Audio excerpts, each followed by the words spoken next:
Welcome to Pet Sitter Confessional, an open and honest discussion about life as a pet sitter. Today, we're brought to you by our friends at Critter and Pet Marketing Unleashed. This episode is eligible for 1 CEU from both PSI and NAPS, so listen to the episode and click the link in the show notes or on our website to take the quiz to get that today.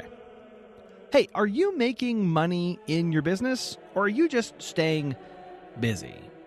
Today, we sit down with CPA Chante Dawston to unpack what knowing your numbers actually means. We explore why record keeping is more than just a tax requirement and how it directly impacts your decision making. Plus, we discuss how cash flow, profit, and the hidden dangers of growing without understanding your costs really add up. Let's get started. Thanks, Colin, for having me. So I started my firm about 2 years ago, and then about a year and a half or so, I decided to niche down in the pet industry. Prior to starting my company, I had been in accounting for over a decade, and I started my career with Deloitte as an auditor, and I just got to a point where I said, hey, let's see if I can do this myself. And so took that leap to the entrepreneur space. Like you said, I'm a CPA, so I have had my license for about 12 years or so. I am licensed in Florida, but I live in Texas and I can work with people everywhere. That's a question that I get quite a bit. You're licensed by your particular state, but it doesn't preclude you from working with people all over. So that's a little bit about me. I guess the other thing I'll mention, since this is the pet space that we are in, is that I have a Great Dane. He's 155 pounds because everyone always wants to know how much he weighs. Yeah, that's a little bit about me. So life as an auditor previously, I mean, what kind of skills do you pick up from doing that?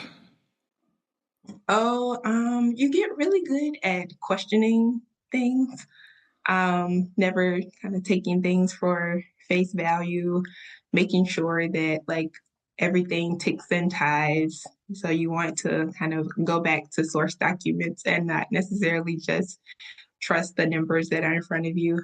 You also get really good analytical skills because people don't really realize it, but a big part of what we did in audit was kind of doing ratios and other analysis to make sure that numbers made sense, like year over year, or like if we're looking at the income statement, what we see there matches what we're seeing from a balance sheet perspective. So you really get to kind of understand the big picture of a business and really get to understand what financial statements are telling you.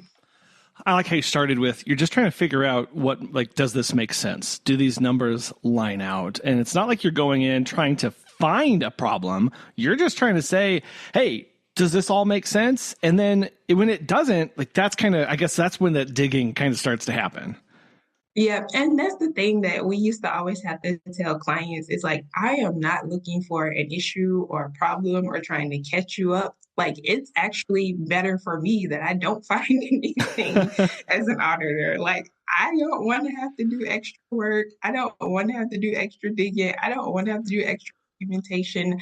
I want everything to be nice and clean. Unfortunately, that's generally not the case in the audit field, especially when you're working with, bigger companies. But I don't want to find the problem. I just want to understand what's happening, what you're doing, and be able to say, thumbs up, this looks great. Well, so that brings a question I hear a lot of, well, how important is record keeping really? I mean, is anybody really does it really matter that I have that receipt or not? So, I mean, from your perspective and background, how would you answer that? I would say it is very important, and not just from regulatory side of things, although it is important there. But for your own personal understanding of your business, you can't really know what's happening in your business if you don't have the records, if you aren't keeping track of things. when you are going about making decisions, you're just pretty much just going to be throwing things at the wall and hoping it sticks if you don't have the data to back it up. And your record keeping is really that data for you.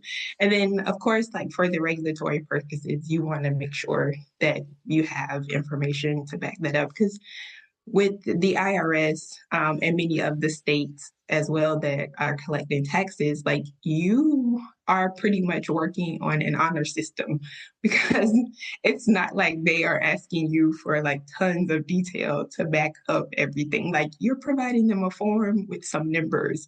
And yeah, they have, ways to check things here or there, but a lot of it is just you going off the honor system. And so if they happen to select you for an audit, you want to make sure that you have that additional information to say, hey, like this is where that number came from. Mm-hmm. Well, you started off by saying it's also for your own personal decisions. Mm-hmm. And I know a lot of people may say, well, I don't want to record everything so I don't have to pay whatever taxes. Like that's a whole separate question. But it sounds like then you're also kneecapping yourself as a business owner for those. What kind of decisions do you see that people get impacted by because they don't have good record of things? Yeah, so especially like for, service-based business, like, pet sitters and things like that, they don't have a good understanding of where the money is going when they're not keeping records. And so they are thinking like, oh, I am not having enough money because of, not having enough clients. And so they spend more money like on advertising. But that likely isn't going to solve your problem if the issue is really that like your labor costs are really high. But you don't know that because you're not really looking at things and you don't have the records to, back that up. Because, in service-based business, labor cost tends to be the, most expensive thing that you are sending money out the door to.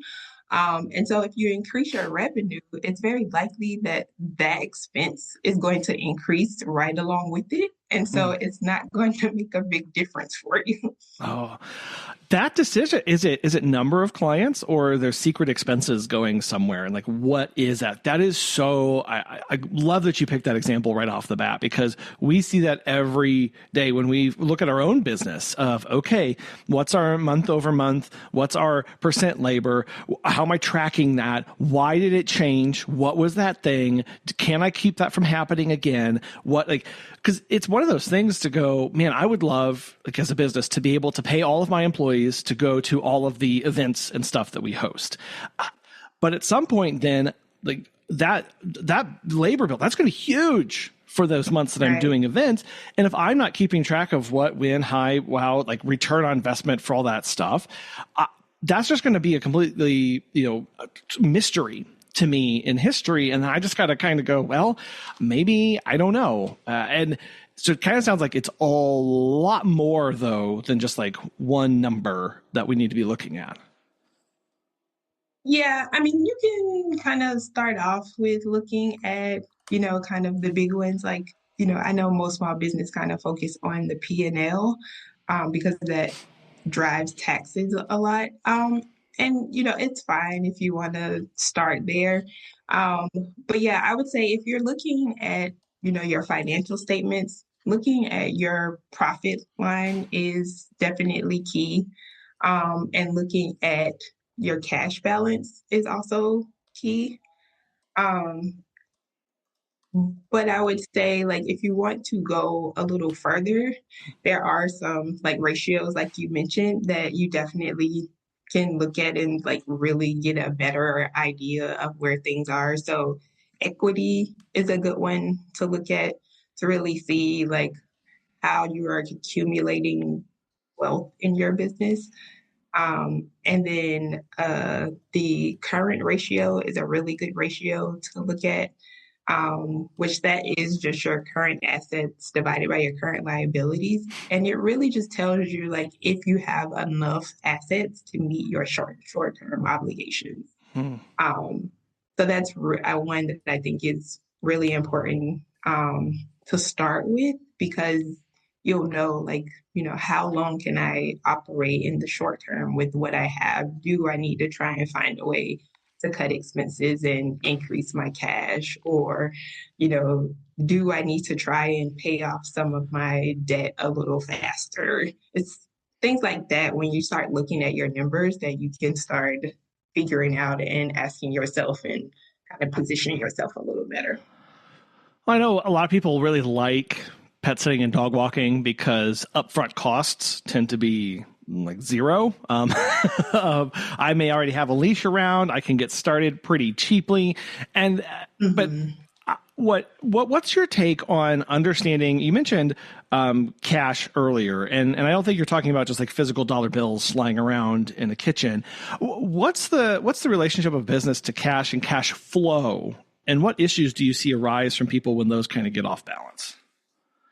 Yeah, so I think a lot of people just think if they have a little cash in the bank, then everything is fine. And obviously, we all want some cash in the bank. But that doesn't necessarily mean that like your business is profitable. And it doesn't necessarily mean that like your cash flow is in a good position just because you see like money in the bank. Um, and like you could be, in a position where your expenses are much higher than they need to be. And you could have, more cash if you were paying attention to kind of the whole view of your business. So cash can sometimes be misleading. And then with cash flow, like you may constantly have cash in the bank, but it may be like flowing out of your business faster than what you expect or faster than it needs to be based on like how you can kind of change some things. Like, you could change the timing on when you pay employees or change the timing on when you collect from your customers if that is a potential issue. So looking at cash flow and understanding like what it's telling you is super important because it definitely can kind of prevent you from getting into a point where you have a bit of a squeeze because a lot of people do say, oh, there's something in the bank and I'm good. And then 6 months later, you could, be in a bit of a crunch and not necessarily understanding why that crunch has happened because you got so used to having cash in the bank. And one thing to say really quickly about cash is Mm-hmm. not a lot of people create a emergency reserve. That's something that I highly recommend that small business owners do, even if it's something small. Like I know a lot of people are like, I can't afford to put something aside for a rainy day. A lot of people feel like they're kind of just barely making it. But even if it's just like $25 a month, you start small with whatever you can.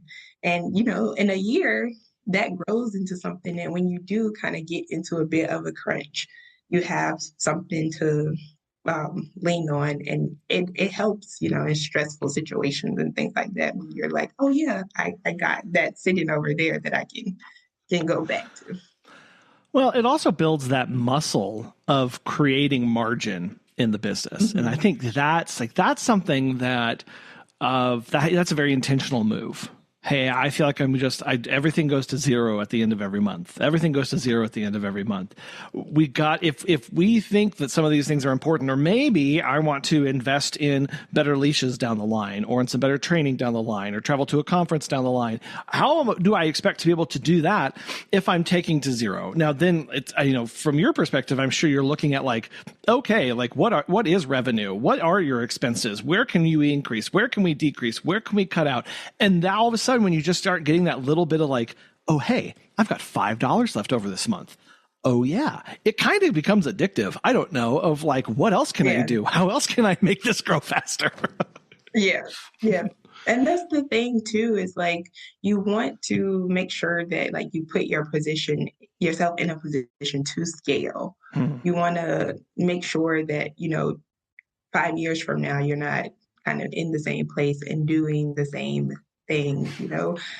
I understand that, everyone loves pets and you are loving what you're doing, but you want to make sure that, it's worth it financially to be in this space and to have the business. Well, so you have recently come into the industry after 10 years. You've held your license for 12 years, you said. What makes pet care businesses a little different? I mean, we all know that we're unique. We're kind of the odd ones out in a lot of cases. That's fine. We embrace that. We love that. But what makes us different, or this industry different than maybe other small businesses that or the businesses that you've seen or interacted with? Yeah.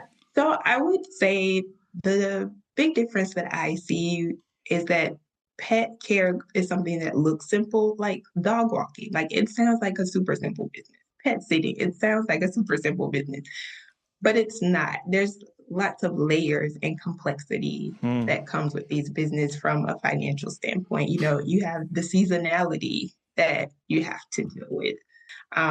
You have, different expenses that you need to pay attention to from, like I said, your employee costs. You have to make sure you have your insurance, which is, really critical in this business when you're dealing with animals and you never really, really know what's going to happen. I feel like that is something a lot of other industries people can maybe get away with, especially service-based industries. Not that I recommend it, but you could probably get away with, not having that right away in your business. But for pet care, I would not recommend that at all. Like you want to make sure that you have that in place. There's also, things like the people focus. Like even though everyone loves pets, and yes, we call it pet care, but there's also the people aspect that you also have to consider in the business, whether it be your employees or your customers.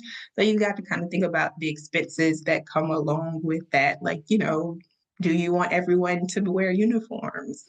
The cost that's going to be associated with that. And then, the costs associated with doing things for your clients. Like, do you want to, recognize your human and pet clients' birthdays as like, kind of a small token of appreciation? There's just so many things that you guys in the pet space have to consider, because there is just a little more complexity with you dealing with animals and with you really having two sets of customers, both the pets themselves and the pet parents or pet owners. Growing a pet care business is not just about the great visits that you do. It's also about everything that happens in between. Following up with the new leads, checking in with clients who haven't booked in a while, actually staying in touch instead of meaning to and then, forgetting. That's where Critter comes in. Critter is software built specifically for pet care businesses, and it helps you manage those relationships with tools designed to keep a small business feel even at a bigger scale. It tracks where your clients actually are, whether they're brand new, active, starting to drift, and it helps you stay connected and re-engaged when needed. So instead of juggling the spreadsheets, the sticky notes, or trying to desperately remember who to message next, you've got a system doing it for you that doesn't rely on constant manual updates or imports, because it's using your actual data straight from your favorite scheduling software. If you're trying to grow without dropping the ball on the people who you already serve and trust you, Critter is worth a look. Learn more and sign up for a free trial today at critter.pet. And after that, as a listener of our show, you get 20% off your first 3 months when you use the code PSC20. Well, and matching that up with the seasonality of our business is also pretty difficult. I may pay an annual insurance premium. Once a year I get a bill for my insurance. Well, that may be $1,000 or more. Have I built that muscle from the if I get the hit with that during the month where I'm leanest in visits, do I have the reserves on hand? And so when you talk about, well, yeah, just go out and walk dogs and get puppy cuddles and kitty kisses, are we timing our finances to match our expenses and the way our business operates? Like, it really is this living organism of, I'm going to have lean months, I'm going to have, great months, but my expenses may stay the same in between them. So how do I balance that out? And like when you do, question here, as far as like keeping expenses the same, would you recommend people build in like for like the insurance stuff? That's only a lot of people pay the annual because that's a year and we can get some discounts on that, save some money. Yeah. Should I build into my numbers just an average monthly that I set aside, or how do you suggest people go about kind of budgeting that in and those other kind of one-off large expenses that you see people encounter? Yeah, I definitely recommend doing like a monthly average, so that it's not something that surprises you when that time comes around. And I'm glad that you mentioned budgets because I think budgets are a tool that don't get used nearly enough. I think we have been conditioned to think about budgets wrong. We It's a think bad about them word. as It's a bad word, yeah, Chante.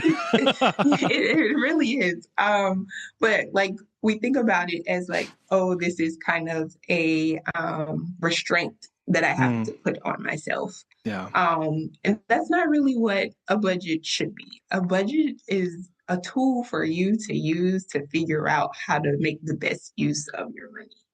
Yeah. And so I think that is something that we, not just in pet care, just like people in general, both personal lives and business, need to kind of reframe how we think about budgets and how we use them because they really could be a really good tool for helping you figure out the seasonality in your business and how to handle that. Or, seasonality in your personal life that you may need to figure out. Right. It helps you kind of figure out where you can make changes, those subscriptions that you're paying for that you don't need anymore, or that advertising that you're paying for that you meant to stop because you're not getting the benefits. You know, keeping track of a budget really helps you identify those things and puts you in a better place. And then the other thing I'll mention really quickly with budgets is that like you don't have to set it and forget it. Your budget should be evolving. So, every month you look at your budget, you compare it to what's actually happening. And if you see things that just aren't making sense anymore, then adjust your budget up or down, however it needs to move, but you want it to fit with your business. And it helps give you that long-term view, especially when you can break it out to those monthly averages. And I'm glad that, again, like you think that's a good practice, not only because I do it. So I'm like, yay, someone agrees with me, but also because it helps average it out through the thick and the thin months. Like that's what, for me, like that superpower, or not superpower, but like one of the things that you get insights into of, hey, if I'm always accounting for this, regardless of whether I'm getting a lot of bookings or a little bit of bookings, I can see how I stand. I can see where I am. And then when you go look to make an increase, maybe you want to give a pay raise to an employee. Maybe you want to give yourself a pay raise. Maybe you want to invest in that marketing. Go look at that and see how that's going to adjust the numbers and go forward and go, hey, I know sometimes averages can be a little misleading because it's like, hey, the average looks good, but man, my low month was actually really low. But you got to start somewhere with that. Do you have like a number? I know we talked about, P&L and profit, cash balance, all that stuff. Is there like one, maybe two numbers that you look at to see like, oh, this business is healthy or I have some concerns? Yeah, so I would say profit is kind of one to just start with if you're starting simple, because that's your cushion between your revenue and expenses. So you can see like how much of a cushion you have or don't have. And then obviously if you have a loss, that there's going to be some concern there. But yeah, I would say profit is the kind of baseline of what you can look at to say, like, is this business like working for me at all? Is Um, that Real quick on profit. Sorry, I did want to jump in. Yeah, no, go ahead. Is that just revenue minus expenses, or should I account like if a lot of people may do just like an owner's draw where they just take money out at random throughout the month? Should we include that as part of expenses when calculating our profit?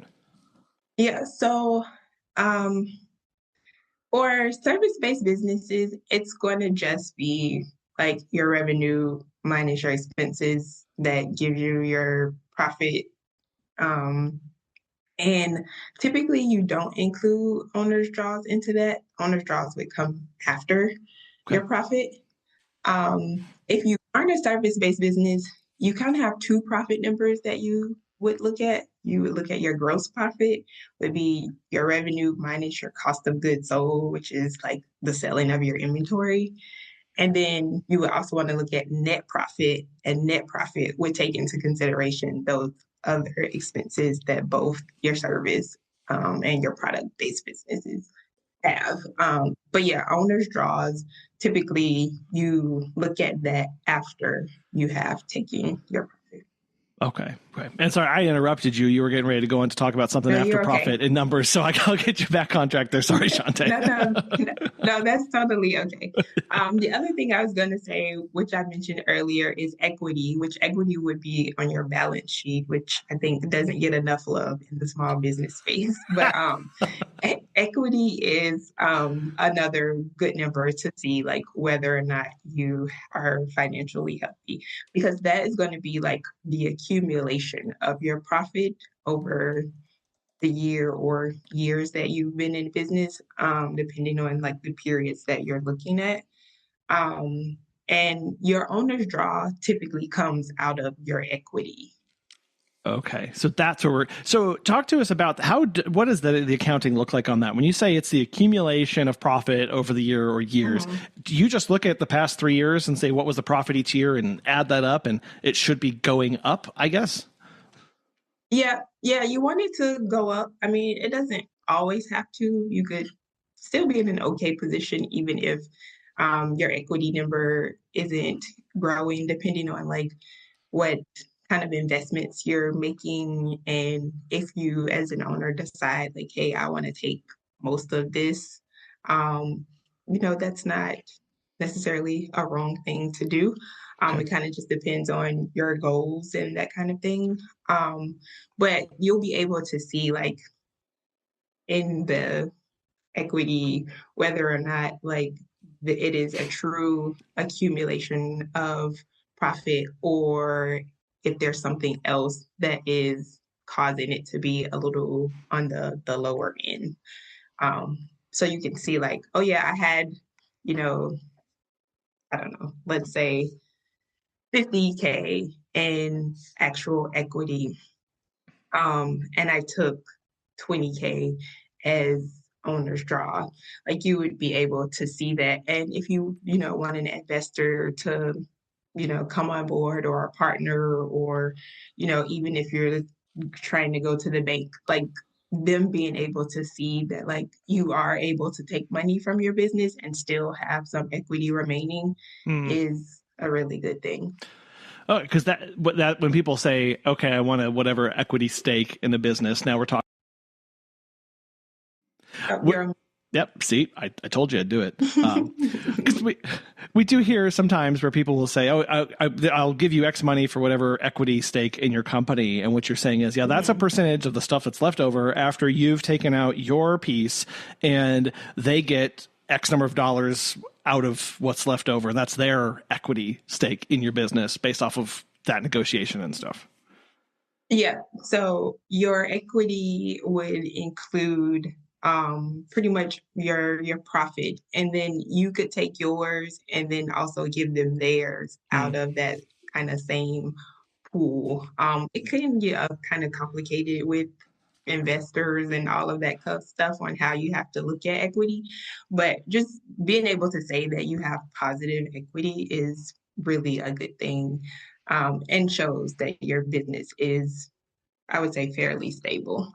All right. Now, I know many of us in running a small business can think of it kind of as a drudgery, and sometimes things are hard. You work with small businesses and business owners every single day. From a financial side of things, what do you see that are some superpowers that you think everybody should have or has access to? Yeah. So I think the biggest thing that can be a superpower for you in your business on the financial side is consistency. I think when people come to think about money, especially in their business, they want to do something that's super complicated.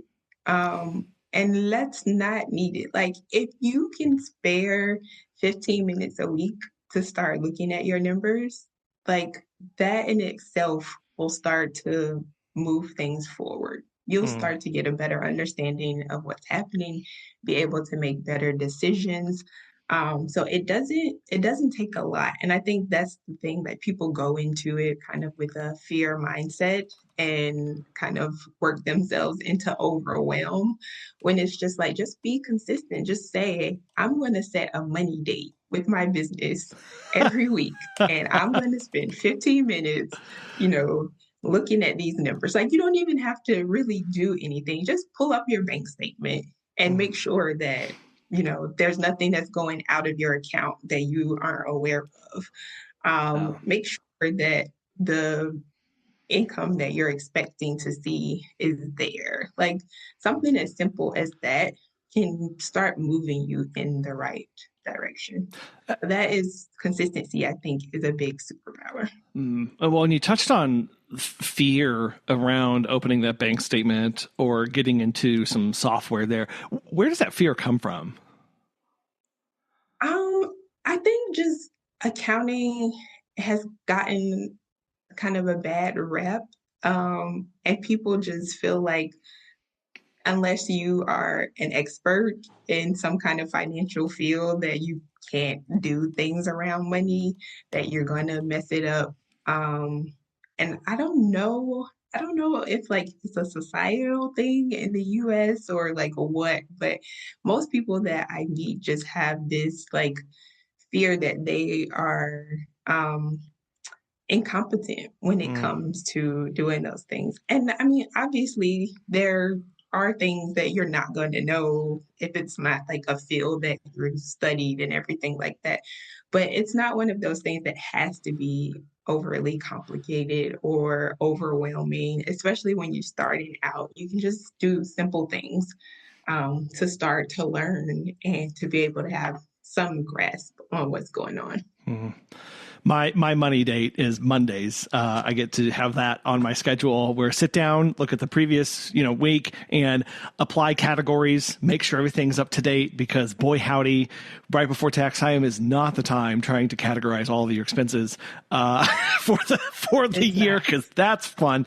I learned that my first year. That's not going to be that bad. It was horrible. So now I'll just go through and click a couple buttons. And what's nice about that, at least, is you start to feel kind of the pulse of your business, and it's a much more real time interaction. I think most of it, myself included, when I had my jobby job and I didn't run a business, the only time I thought about like the overarching finances thing was at tax time, where I begrudgingly pulled paperwork out from a shoebox and threw them into a folder and then kind of fumbled my way through, and it was horrible and awful and a terrible bad day. Now I'm a business owner and I bring that same mindset into it. And only once a year, when I'm panicking and trying to hit a deadline, do I look at the numbers, fret and freak out. Instead, it just makes the whole situation a lot more calm. If it's like, hey, I'm going to do it Monday, and it takes 10 minutes now to get done. Click, click, click, click, done. Run a P&L. Okay, good. Let's move on.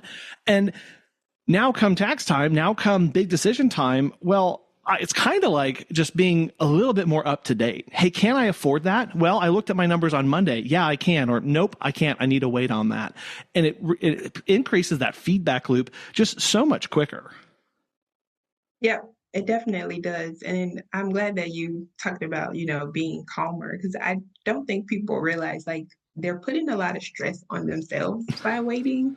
Yeah. And if you, do that 15 week, or even if you say, I can't look at this every week, or I don't want to look at this every week, then do monthly. Give yourself an hour each month to look at, the previous month and make sure everything gets categorized correctly. Make sure there's nothing crazy that happened. Because if you wait 6 months or you wait a year, you can't really make any adjustments to correct what has happened. So that the time just it's moved too fast for you. It's too far gone for you to do anything about it, especially when it comes to, tax time. Like, there's very few things that you can do after the year to help your tax situation if you wait until like February to start looking at things like. Yeah.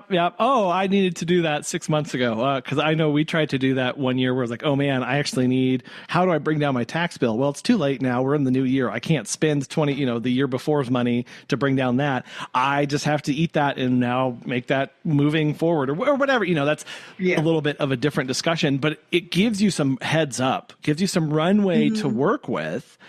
And I know a lot of business owners have this feeling of, I'm really busy, so I must be financially okay. How do you tease those two things apart? Being busy does not mean that you're in a good place financially. Being busy probably means that your revenue is pretty consistent, or that your revenue is a pretty high number, but that doesn't necessarily mean that you're in a good financial place, because your expenses could be pretty consistent with your revenue, and so your margins are really thin and you're not really making any money. You're just staying above water. So that's why it's really important to see the whole picture and know exactly what is happening, because you really want to make sure that you have that cushion, that you figured out how to have higher revenue while keeping your expenses relatively low. I mean, just a simple. That's the sweet spot.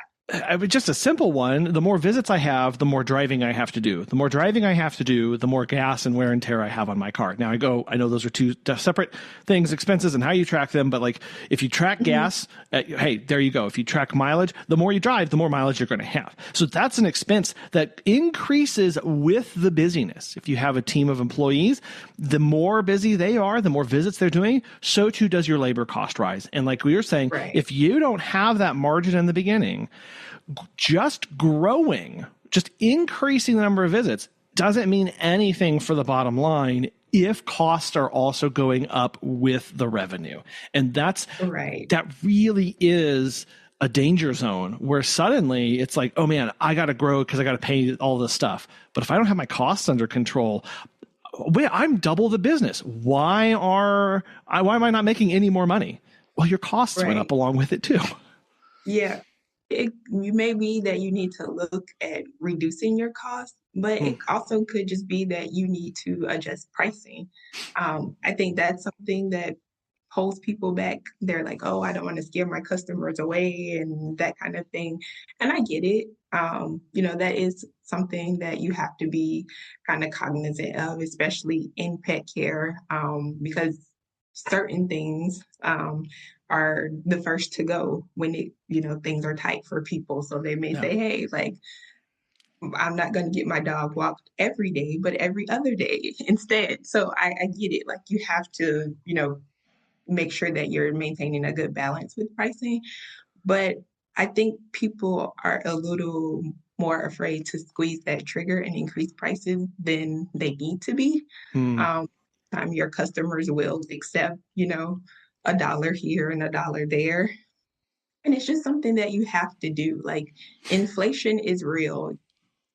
Today's dollar is not the dollar 5 years ago. So you just can't afford to not adjust prices occasionally. How do we stop losing clients before they even call? Your website isn't just a place to list your services. It's where potential clients decide if you're the one to solve their problem or not. If your website's hard to use, confusing, or just doesn't feel like you're probably losing bookings without even realizing it. That's where Pet Marketing Unleashed comes in. Their website templates are built specifically for pet sitters and dog walkers, and they're strategic, they're modern, and they're easy to customize. They even come with an accompanying course to walk you through step-by-step through customizing your templates, writing your website copy, and optimizing your SEO settings. Visit petmarketingunleashed.com and use the code PSC15 to get 15% off your website templates. That was a big hurdle mentally for Megan and I to get over in our business, because for years it was, well, I can raise my prices because I'm more valuable as a service. I'm more experienced. I bring more to the table. I've learned things. And they're kind of reached this point where now I'm raising prices, yes, because I still believe that we're more valuable because of all those things, but I'm also increasing prices to account for rising business costs, labor costs, and I'm having to come over here and turn the dollar dial more than I was comfortable with, because I remember the first time we did an increase where I'm like, I don't think I'm walking the dogs any better, but my expenses went up and I have to continue to pay my team well, and I have to pay for more expensive insurance. And I've got to turn this dial.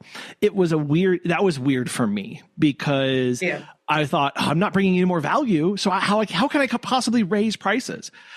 But I've got to, in order to sustain my company, which is just a different kind of, like, I felt like a complete outsider of my business in that moment making that decision. It was weird for me, Chante. Yeah, no, I believe it. And I think a lot of people struggle with that. People want to make sure that they're being fair. You guys have pretty close relationships with a lot of your clients. Yeah. You're in an industry where people have to trust you. They're trusting you with, their animals, which is super important to them. So you definitely want to make sure that you're maintaining that trust and that relationship.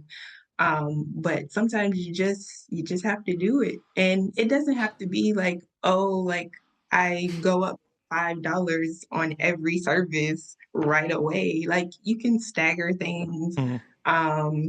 You can, say I'm going to do, $2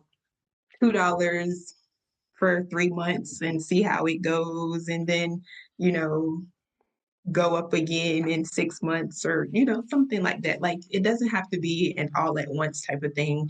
And then you can notify your customers ahead of time, like, hey, this is where things are. Gas prices are going up, or the state has adjusted the minimum wage. Let them know what you're thinking about, what's driving that increases.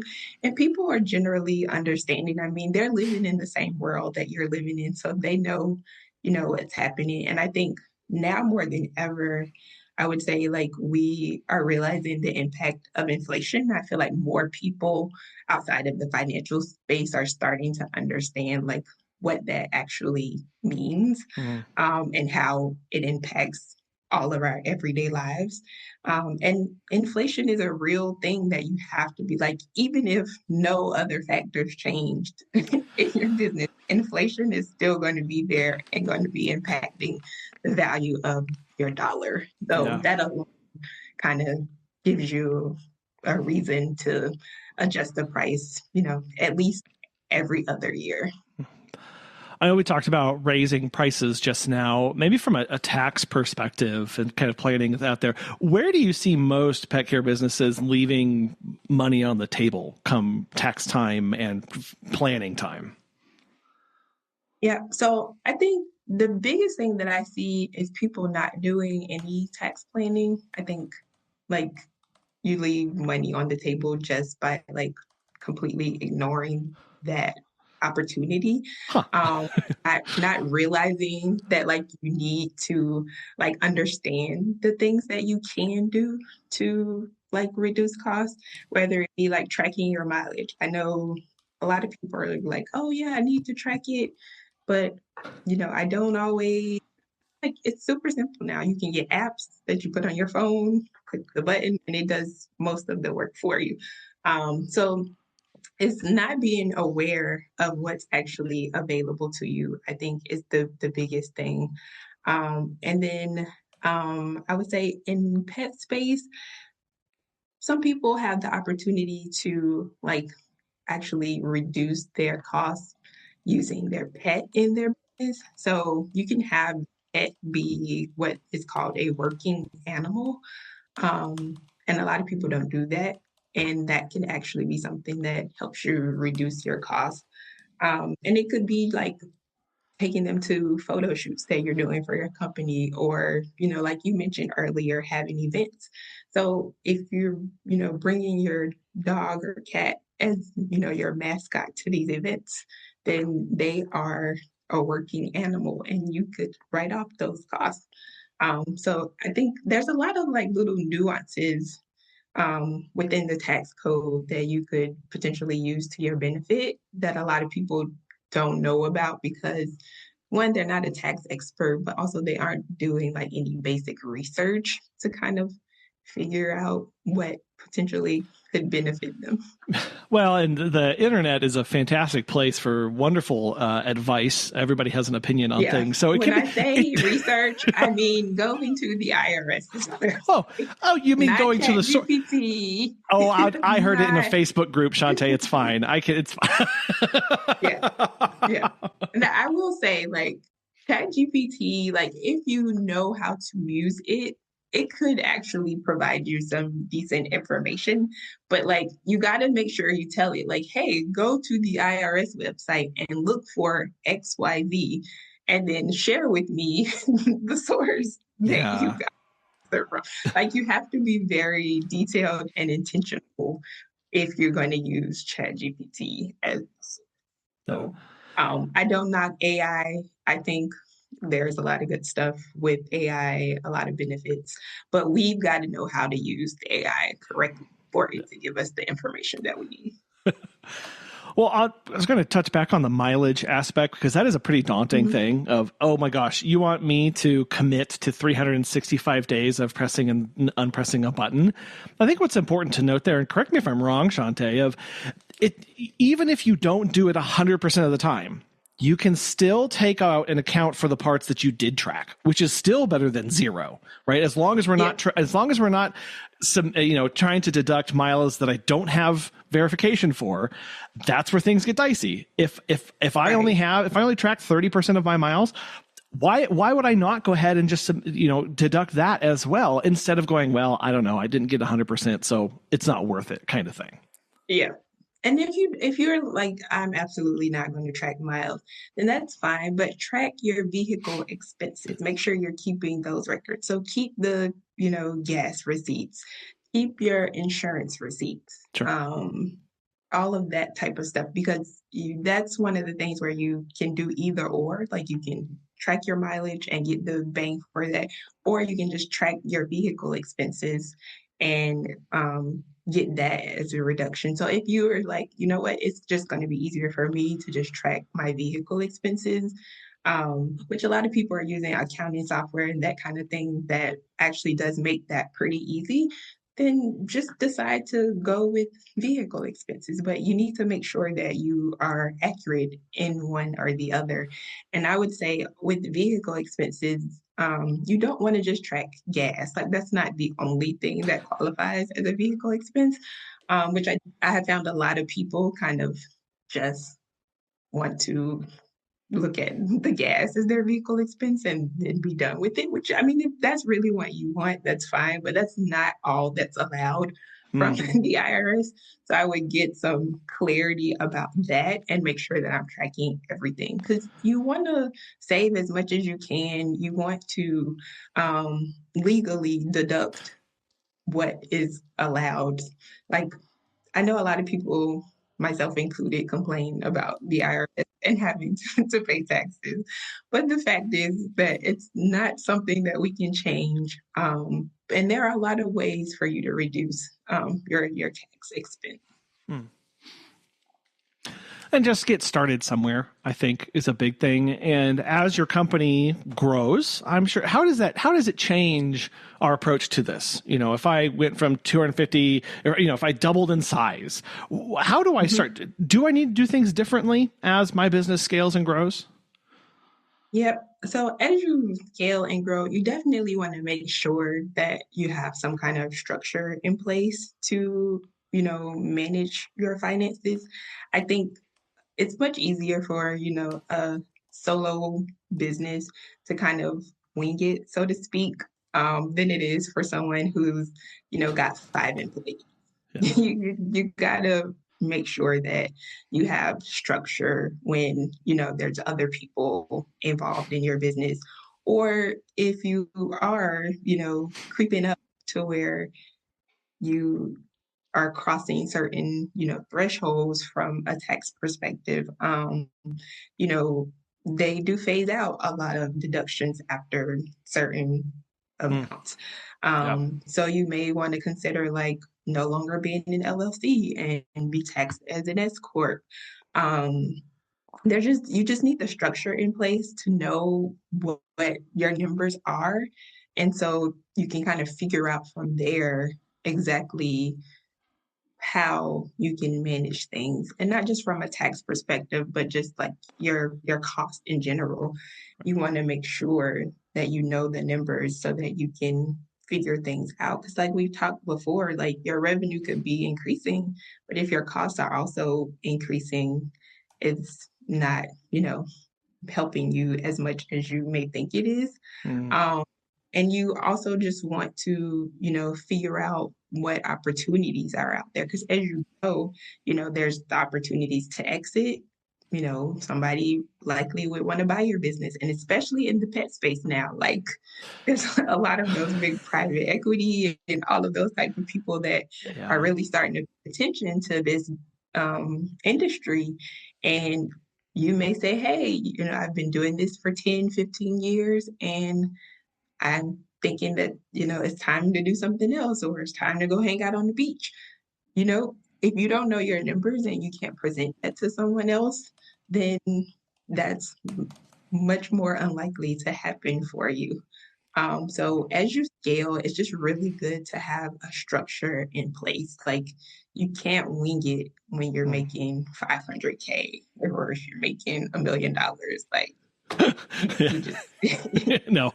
you gotta have some kind of structure. Well, so And it let's may say, be that you just say like, I don't want to deal with this, and you hire a professional and you just, talk to them every so often and make sure that things are okay and that they are keeping on top of things and that you mm. still have that understanding of what's going on. But, it may just be time for you to be more hands off when you get to those larger places. But you just want to make sure there's some kind of structure and that someone is managing your finances. Well, so if someone is listening to this now and they're either behind, haven't started, where should they start? And I'd also like it, Chante, if you could maybe provide a couple softwares or tracking systems that you'd recommend people at least begin with. So if you are behind, I would say start with figuring out when you can commit to reviewing. Like you talked about Mondays being your day. Like find a day where you know that you have the little bit of extra time and commit to doing something. Like even if it's just opening your bank statement and reviewing it. Like start building that muscle and that habit of looking at your finances. Um, and once you build that habit, you can kind of move into doing more detailed reviews and, you know, making sure that you're updating everything. But I would just say start with building a habit to set aside, the 15 minutes, the 30 minutes, whatever it is that you can commit and do something. Look at your bank statement. If you are using a tool like QuickBooks and you're like, oh, I hate QuickBooks, go in for 30 minutes and, you know, categorize a few things, write down some questions that you have. And then the next time that you're sitting down, reach out to the support team and say, okay, like I need XYZ answered so that I can move on. Just what is it, like bite the elephant one piece at a time, or kind of whatever that saying is. But Yeah. you want to make sure that you do small things. Don't feel like you have to do everything all at once. And maybe we are using QuickBooks. Are there any alternatives that you see, know, and like, or suggest people to start Um, with? Yep. So Um, Wave is actually one. So this is probably bad for me to say because I'm a QuickBooks like certified pro advisor. So that's the tool that like I'm most comfortable with. Sure. Um, but I think Wave is a really good tool for starting out when you're in a service-based business, and especially if you don't have any employees, because it's the one that I found to be the most user-friendly, and that the one that was really built from a small business owner lens. Zero is another tool that's really good. It's a little more similar to QuickBooks. Um, and I think with Zero and QuickBooks, although they are, great tools, there's a lot that you can do with both of those. But I think those are built for people who have a little bit more of a handle on finances and, just have a little bit more better understanding of how to manage business finances. I think those are tools that even though they say like any small business owner can use it, it's actually better for like a bookkeeper or accountant or CPA. Like it's built kind of with those people who have that basic understanding already in mind. And then honestly, like if you're just starting out, um, and you just have a box of receipts and things, like go old school and use a spreadsheet. Like there's nothing wrong with, using Excel or Google or whatever it is. It's just tracking income on one sheet, expenses on the other, and doing it that way. Just, you have to figure out what works for you. Yeah. And I think it's okay to play around with some of these tools and figure out, because it's not just because now, sure, there are some transition costs going from one to the other, but I think it's worth it to have a little bit of that pain in the beginning as opposed to being afraid of never starting. And sign up for all three, right? And kind of import all of your stuff, click a couple buttons, and then see, oh man, you know what? Sometimes it may be as simple as this one's just way more intuitive for me to use. I should go with that one. And find where you don't, like if you can limit that amount of friction that you have, like if you open something up and every time you just go, what, or it's confusing, you'll just slowly not open it up month after month. Yeah. You'll talk yourself right out of it. And most of these tools, Wave is generally free unless you like want something like super complicated.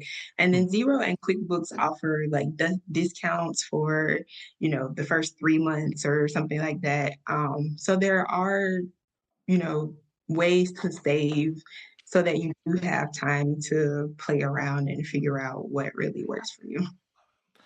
Chante, I really want to thank you for coming on the show today and encouraging us to just get started, start asking some questions, and really take control back of our business so we know what's going on so we can make those good decisions. I know that taxes and finances and business stuff it's a big topic. Some people even dedicate their entire career to them, like you. So if people want to get connected, pick your brain, or just learn more, how best can they do that with you? You can reach out to me on my website. It's csquaredaccounting.com. I am also on LinkedIn, and I have a Instagram account for my business, which is C Squared Accounting. So there are various ways that you can find me. And Colin has my information, so you can always reach out to him and connect with me through there. Yes. And I will have those links to your website and Instagram and everything so people can get connected right away, so that they can, pick your brain and follow along, and see how giant your dog is. Cause that's always a fun and shocking thing to learn. Chante, I want to thank you so much for coming on today. It's been a real pleasure. Thank you. Thank you for having me. I have enjoyed it, and I hope that this has helped someone. My favorite part of my conversation with Chante was when she said that the biggest superpower in your business is consistency. We talk about consistency when it comes to the kind of care that we provide, especially when we have a team. Be consistent. How do you consistently perform and be at the same level and be excellent? Consistency isn't flashy. Right? It doesn't feel like a breakthrough strategy that we've just freshly discovered and can now take over the world. But when it comes to our finances, it really is the most powerful habit that we can make. Right? We don't need to do hours of analysis or have a finance degree to start understanding our business. We just need to show up regularly. Find a consistent time. Even 15 minutes a week can completely change not just how you see your numbers, but how you understand the fundamentals of your business. It's about that building awareness so that we can build confidence so that we can lead to better decisions.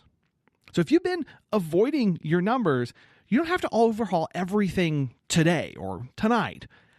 Just show up for a little bit tomorrow, and then the next day, and the next day. Let the habit do the heavy lifting.